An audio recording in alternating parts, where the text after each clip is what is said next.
Hi, this is Josh, the owner of Shamma Sandals, and today on How to Run in Sandals, we're going to be talking about cadence.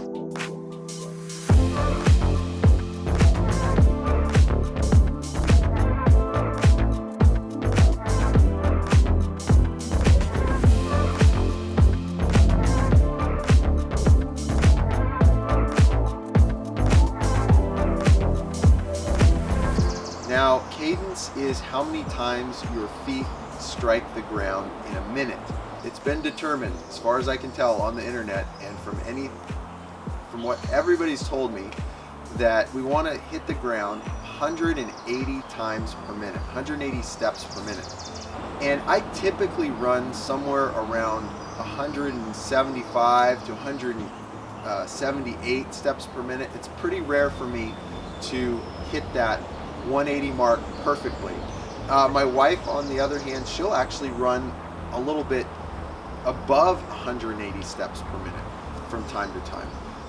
What's happening when you're running with a slower cadence? Well, realistically, what's going to be happening is you're going to be running with a longer stride.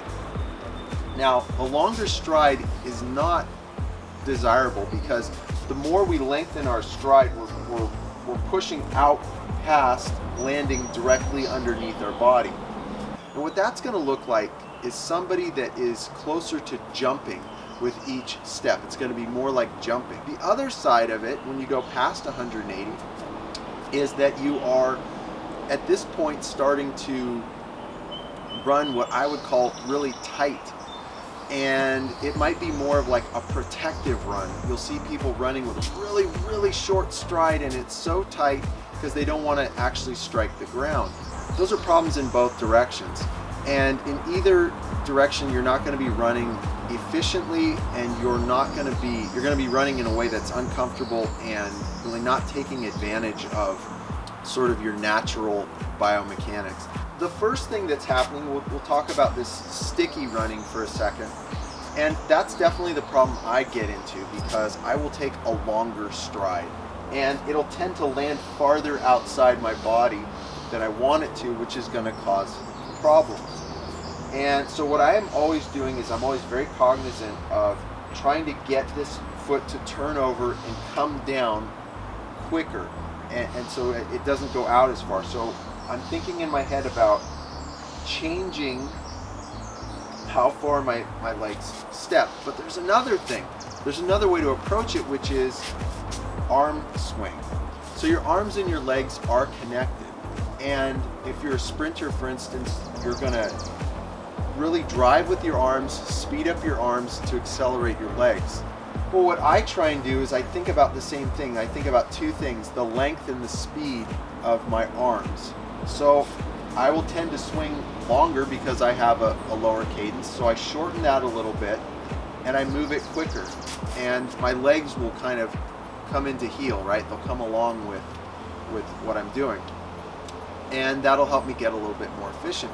The other side of it, again, when you're actually stepping over 180, I think that's probably less common because if you're less skilled, it seems like you're less likely to be able to keep up that difficult pace, but you're going to be running tight. Your stride is going to be so short that you're going to lose that efficiency. Now, we talked about a couple episodes ago about loading the spring. So we want to actually let our legs hit the ground. They hit the ground, and that's actually going to keep that spring loaded. If you're not allowing it to do its job and you're protecting, your muscles are going to have to do more of the work. That's going to be harder on you too. So we're trying to get into that optimal range of 180 steps per minute. So we're going to take this idea, we're going to take it out on the trail and see what happens, and talk about it as we go. All right, let's do it. Here I am, I'm at Nicene Marks State Park, and I'm going to do 7 or 8 miles right now. I'm really going to focus on my cadence and try and come out of here with a good number. You know, one of the things about the cadence, it's really a good indication of, is everything working? If you are not standing up straight, if you're not you know, relaxing as you strike the ground, if you're not loading the spring, you're not going to be able to run very well. Your cadence is going to be off. So it's kind of where a lot of things come together, and it's just like an indicator of good running technique. And you know, when we're running in sandals, that's really the thing, is we're shooting for good technique.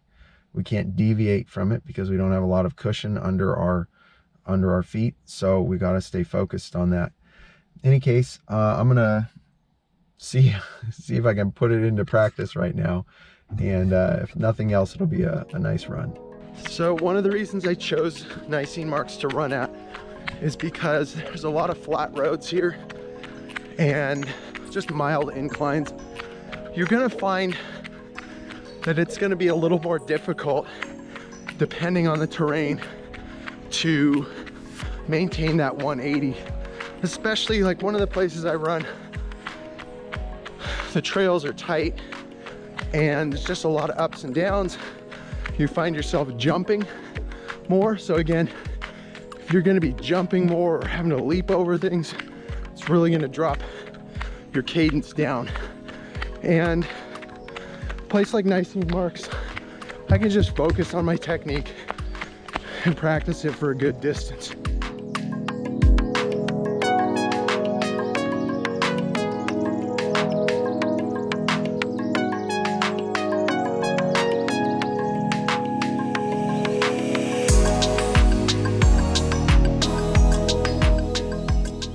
One of the questions you probably have is, how am I going to figure out what my cadence is? Now, it's actually pretty simple. You could just go on a run,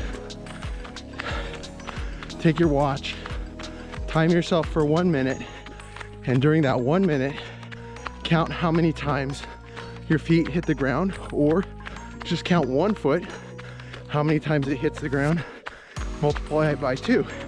That just seems like way too much of a hassle for me. I have a like a Garmin Forerunner 35, and it tells me my cadence at the end of the run, and I think that's good enough because I'm okay with the average. Seeing what the average is over an hour is more important than 1 minute. And it's good to kind of take that input in when you find you have a good run and you're right at the mark, you're 179, 180, like, okay, that's what that good cadence felt like. I want to repeat that. And so for me, that's usually a function of how flat the run is, how fast I'm running, and then if I'm able to shorten my stride length, and then I'll usually get a pretty good number.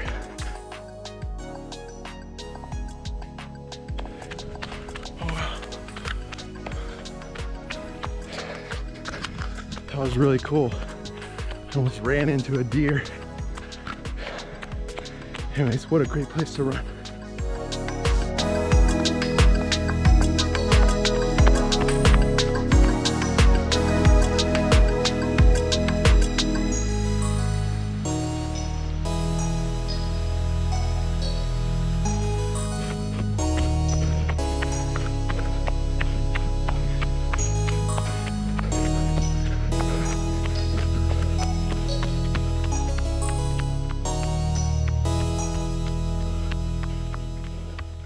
Now, when you first start out on this task of changing your cadence, you know, you might be somewhere like 160 steps per minute, 150, something really low. And right off the bat, you want to be this person that has this like metronome type consistency.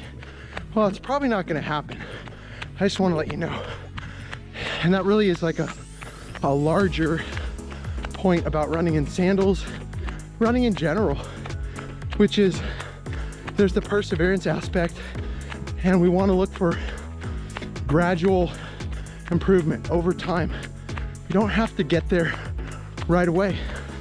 If you're improving your cadence 10% in a month, 2 months, that's improvement. You've done something. You're closer to your goal. So don't beat yourself up for that. Just use that as fuel to get better. One of the things about Cadence that I wanted to share with you is why it's important. It's not so you can look at your watch at the end of the run and go, look, I hit it perfectly, 180. I did 180, that's so great. No. We're about health, right? What is gonna keep you running in a healthy way over a long period of time? That's really our goal. That's why we run in sandals, because we want that feedback from the ground. We want our body to get that information so it can make proper adjustments. With Cadence, we're talking about keeping our joints, our body aligned in its useful range. So we don't want it too short and we lose all the momentum and speed and we're bound up and we're tight and we're making our muscles clenched and working harder than they need to. And we don't want to rely too much on our springs, right? They just can't, if we have a longer stride, they can't compensate for that. So we don't want it to be doing sticky or tight. We want to be in the middle so that we can load that spring quickly. We can recover in each cycle, turn our feet over quicker, and have a more comfortable, more efficient run.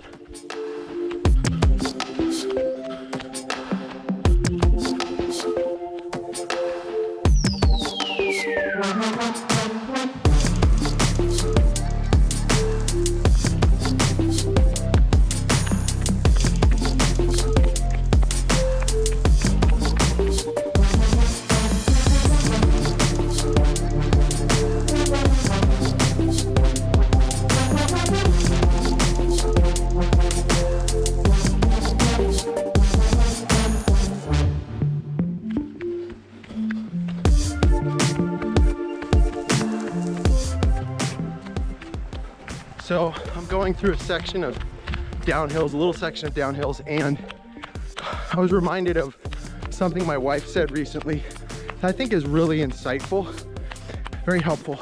I think a lot of people, when they run in sandals or think about minimalist footwear, they think, okay, I'm gonna run and really protect myself. And my wife, who suffered from IT band issues in the past, has had this issue where one of her legs would get really tight, on the IT band and cause pain. Well, she would notice she was like protecting herself, and on the downhills, after a while, working through this injury, she realized that the downhills were actually fine because the impact wasn't hurting her. She was like trying to stop the impact, but it wasn't the impact that was hurting her. Remember, the key to minimalist running is that we load the spring quickly. We have a shorter amount of time on the ground. That's connected to the cadence as well. But so if it's not the impact that's hurting you, what's causing the problem for her? Well, the problem for her was that she was running too tight or keeping that muscle clenched, kind of in a protective mode. What she found was if she treated the flat running like the hill running and just let the momentum take her leg loosened up.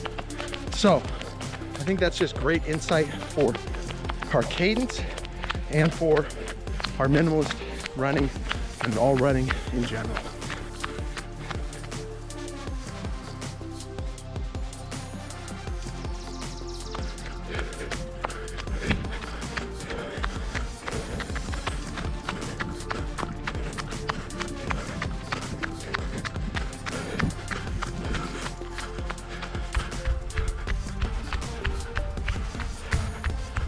All right, I did it. Made it back to the car. Probably ran just a touch over 8 miles when I factor in all the stopping, running back and forth to shoot some film. But beyond that, I'm looking at my cadence here. If you can see right there, I had a cadence of 178, which is pretty good considering the terrain I was on, and that's just good for me in general. I must have had a really strong cadence the last like 4 miles. on the road. In any case, I hope this was helpful. You know what, if you have any questions, comments, leave them in the comments below. I'd be happy to answer them. And I hope this is helpful, and happy trails. Good running.